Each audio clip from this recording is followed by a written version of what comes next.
আসসালামু আলাইকুম এভরিওয়ান। আজকে আরও একটা নতুন ভিডিও নিয়ে চলে আসলাম। আপনারা যেই ফলটি দেখতে পাচ্ছেন এটার নাম আসলে চাম কাঁঠাল।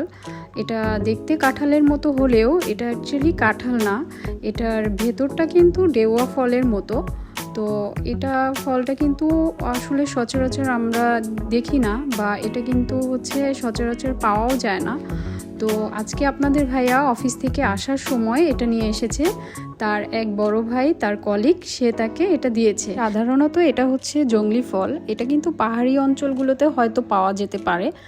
আর এটা কিন্তু এর আগে আমি কখনো ট্রাই করিনি, আজকেই ফার্স্ট টাইম আমি এটা দেখলাম অ্যান্ড আপনাদের সাথে একটা শর্ট ভিডিওর মাধ্যমে শেয়ার করতে চলে আসলাম। সো এটা যখন আমি বানাচ্ছিলাম তখন এটার সাথে কিছু শুকনো মরিচ ভেজে দেন আমি একটু চিনি আর একটু তেঁতুলের চাটনিটা নিয়ে নিয়েছিলাম এক্সট্রা করে একটু স্বাদের জন্য।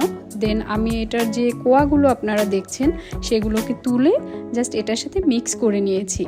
আর এটা কিন্তু খুবই টেস্টি ছিল। আপনারা যারা এই ফলটি এর আগে খেয়েছেন বা দেখেছেন আপনারা অবশ্যই কমেন্ট করে জানাবেন আপনাদের কাছে কেমন লেগেছে। আমার কাছে তো এটা খুবই ভালো লেগেছে। আজকে এই পর্যন্তই। আপনাদের কাছে যদি আমার ভিডিওটা ভালো লেগে থাকে আপনারা প্লিজ একটা লাইক করে দিবেন, শেয়ার করে দিবেন। আসসালামু আলাইকুম, আল্লাহ হাফেজ।